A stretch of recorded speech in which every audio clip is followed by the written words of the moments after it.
آج سے 130 سال قبل قادیان میں اللہ نے اپنے ایک بندے کو مبعوث فرمایا تا اسلام کو پھر سے زندہ کرے اور تمام ادیان پر غلبے کا وعدہ پورا ہو۔ مسیح مہدی علیہ السلام امام آخر الزمان کی وفات کے بعد آپ کے کام کو جاری رکھنے کے لیے آپ کی جماعت میں اللہ کے وعدے اور نبی پاک صلی اللہ علیہ وسلم کی پیشگوئی کے مطابق خلافت علی منہاج النبوت کا قیام ہوا۔ تاریخ کے حوالے سے یہ ثابت ہے کہ خلافت احمدیہ ہی سچ ہے، کیونکہ اس خلافت کو خدا کی تائید حاصل ہے۔ اس خلافت کے ساتھ برکات وابستہ ہیں۔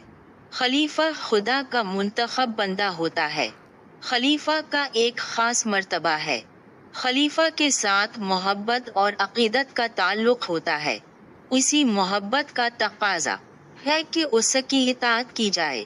اسی اطاعت کے لیے ہم خدا کے ساتھ ایک عہد کرتے ہیں تا اپنی ذمہ داریاں احسن طریقے سے پوری کر سکیں۔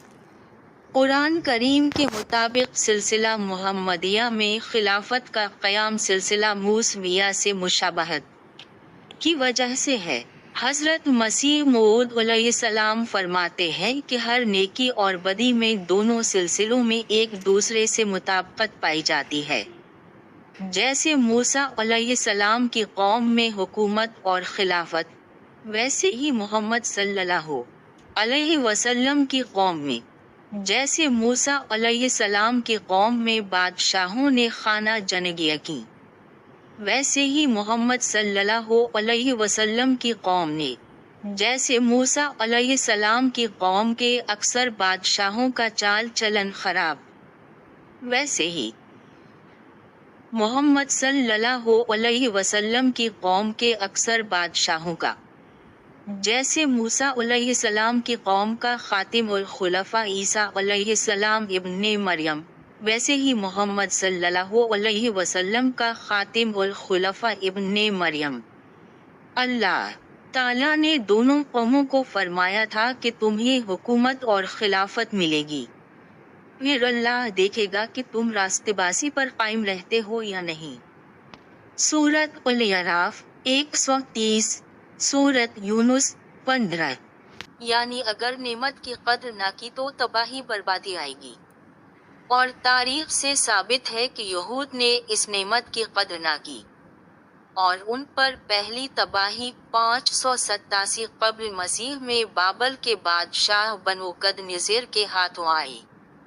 پھر اللہ نے رحم کیا اور خورس بادشاہ نے ان کو واپس یروشلم میں آباد کیا اور بیت المقدس کی پھر تعمیر ہوئی۔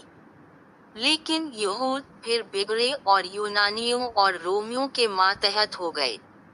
اللہ نے عیسیٰ علیہ السلام مسیح ابن مریم کو ان کی اصلاح کے لیے بھیجا، مگر یہود نے ان کو نہ صرف مسترد کر دیا بلکہ صلیب پر مارنے کی کوشش کی، اور دوسری بار تباہی بربادی ان کا نصیب بنی، نہ نبوت رہی نہ خلافت۔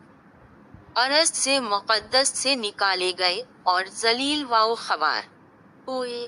تاریخ کا مطالعہ کریں تو معلوم ہوتا ہے مسلمان بھی یہود کے نقش قدم پر چلے، اور ان سے بھی حکومت، سلطنت اور خلافت جاتی رہی، مگر اللہ نے اپنی رحمت سے اسلام کو مکمل تباہی سے بچا لیا، کیونکہ وعدہ پورا ہونا باقی تھا۔ جماعت احمدیہ کی تاریخ سننے کے لیے چینل کو سبسکرائب ضرور کریں۔ جماعت احمدیہ کی مزید معلومات حاصل کرنے کے لیے چینل کو سبسکرائب ضرور کریں۔ لائک کریں، شیئر کریں اور کمنٹس میں اپنی رائے کا اظہار ضرور کریں۔